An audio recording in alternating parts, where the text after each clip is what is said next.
Seher bilen gün bolup gel, uçup da güneş bile bile gelsin can. Karşılar güle güle, tüyleyen seni gözlerim yolda gel sever yar. Ağladır sana arzu hayalim nerede dildan. Ağladır sana arzu hayalim nerede dildan. Günürtan gün şevketini, dünyamı de paylanda gel, paylanda gel can.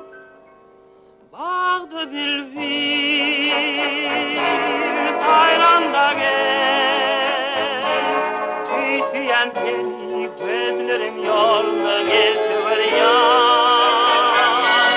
Ağladır sana arzu hayalim nerede dildan.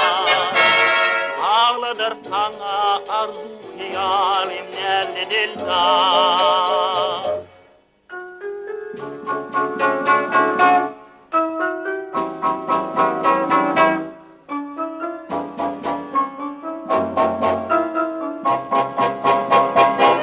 Gel sever yar, gel sever yar.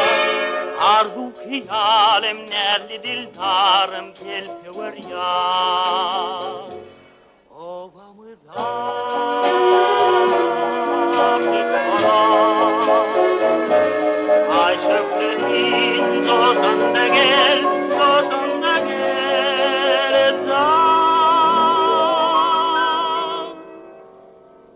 Olmanda düşümde